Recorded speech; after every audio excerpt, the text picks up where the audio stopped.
편안하게, 즐겁게, 쉽게. 안녕하세요. 명독 미소쌤입니다.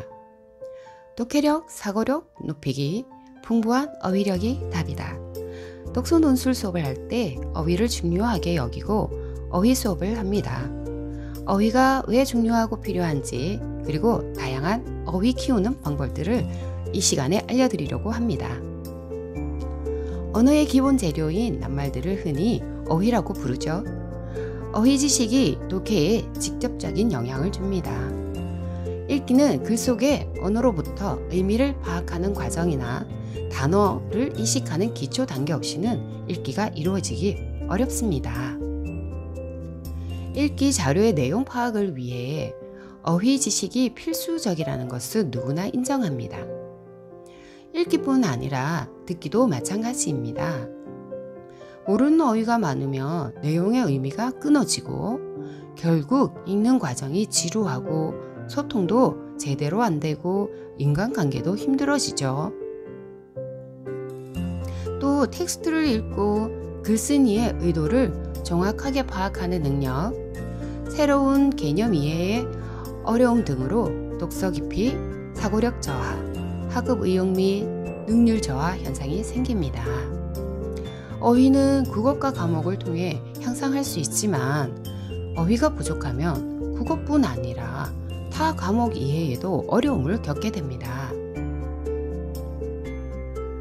그러므로 독해력, 사고력을 높이기 위해 어휘의 의미를 아는 것이 선행되어야 합니다. 그럼 어떤 어휘를 선정해야 할까요? 첫째, 중요한 어휘를 선정해야 합니다. 어휘가 책 내용 이해에 중요한가?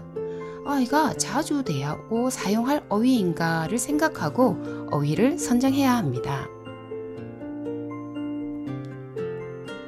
둘째, 어려운 어휘는 보통 책 속에 의미가 적혀 있지만 글의 문맥을 통해 이해하기 힘들고 책 속에 여러 번 사용되지 않을 경우 모르고 지나칠 수 있으니 꼼꼼하게 살펴보면 좋겠습니다.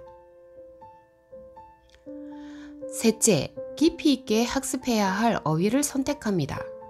비교적 쉽게 이해되지만 책을 이해하는데 핵심이 되는 어휘는 좀 더 깊이 있게 학습해야 합니다. 예를 들면 행복, 사랑, 민주주의 등은 잘 알고 자주 접하는 어휘이지만 책의 내용을 깊이 있게 이해하기 위해 의미를 더 깊이 있게 알아보는 활동을 하는 게 좋겠죠? 자, 어휘를 선정했으면 이제 어휘 지도 방법을 알려드리겠습니다.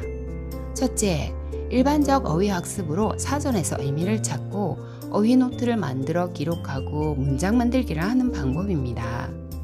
둘째는 문맥 단서 활용으로 책을 읽다가 문맥 속에서 어휘의 의미를 추론하고 빈칸 메우기 활동을 하는 겁니다. 예시문을 만들었으니 참고하세요. 셋째, 단어의 짜임을 활용하는 방법입니다. 자주 쓰이는 단어의 접사를 알면 스스로 어휘를 익힐 수 있습니다. 예를 들면 개구쟁이라는 어휘가 나오면 뭐뭐쟁이라는 어휘를 말해보고 어휘 노트에 써봅니다. 욕심쟁이, 고집쟁이 등을 쓸 수 있겠죠. 불가라는 말이 나오면 불편, 불안, 불만 이렇게 말해보면 됩니다. 넷째는 어휘 개발은 단시간에 이루어지지 않습니다. 아이가 즐겁게 활동하는 가운데 어휘가 확장되도록 놀이를 통한 방법으로 끝말잇기, 앞말잇기, 연상하기, 빙고게임, 속담풀이 등 방법이 있습니다. 다섯째는 독서 전 어휘 활동으로 책을 읽기 전 사전 지식과 연산작용을 일으켜서 책 내용을 이해하는 데 도움이 됩니다. 단 이 과정은 학습 지도자가 사전에 책을 미리 읽거나 아이와 함께 책을 살피면서 중요 어휘를 찾는 활동을 선행해야 합니다. 그 외에 다양한 어휘 지도 방법으로는 저학년 생각 지도 그리기가 있는데요. 예를 들면 무지개라는 어휘하면 떠오르는 어휘가 어떤 것들이 있는지 아이들이 자유롭게 써보면 됩니다. 다음은 저학년은 책 속에 있는 흉내내는 말이 많이 있는 페이지를 찾아서 10칸 공책에 문장 부호와 띄어쓰기까지 따라서 쓰고 그 흉내내는 말대로 행동해 보거나 문장 만들기 놀이를 하면 재미있게 어휘를 익히고 운필력과 글쓰기 능력까지 키울 수 있죠. 자, 책 속 어휘를 다양한 방법으로 익혔다면 그 어휘를 이용해서 간단한 독서 기록을 하는 방법도 아주 좋은 방법입니다. 배운 어휘 카드를 잘 보이는 곳에 붙여두고 일주일 동안 사용해보기 활동을 하며 그 어휘를 자기 것으로 만들 수 있는 좋은 방법이겠죠? 자, 이제는 고학년 단어 카드 만들기를 한번 안내하겠습니다. 먼저 단어를 쓰고요. 그 단어가 나오는 문장을 씁니다.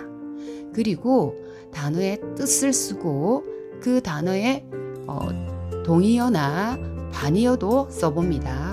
그리고 그 단어를 이용한 문장 만들기를 하는 형식의 문장 카드를 만들어 두고 자주 보면 좋겠죠?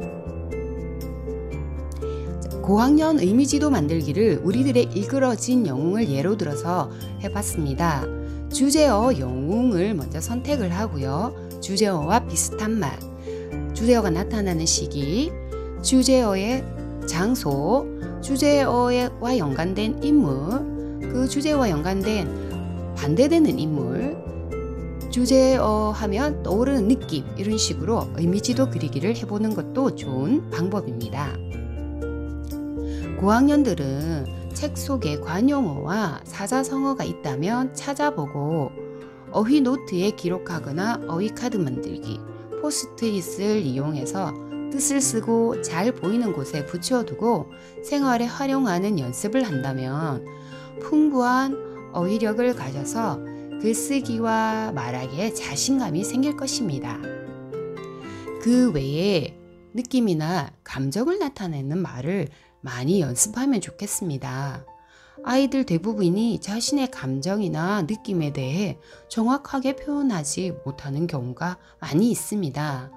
이는 책 속 등장인물을 이해하는 데에도 장애가 있고 또 아이들의 사회 관계 속에서 타인의 감정을 이해하는 데 어려움이 생길 수 있습니다. 자, 그래서 제가 느낌을 나타내는 다양한 말들을 참고하시려고 올려둡니다. 읽어보시고 적용해보세요. 독서를 통해 쌓인 배경 지식에 따라 이해도와 학습력이 달라지기 때문에 독서는 성적과 밀접한 연관이 있습니다. 독서의 효과를 높이기 위해 어휘력을 키워야 어려운 영어에 대한 거부감도 작고 이해의 폭도 넓어져 공부에 대한 자신감도 높아집니다. 한 가지라도 선택하셔서 실천하시고 풍부한 어휘력으로 자신감을 갖춘 아이들이 되기를 응원합니다.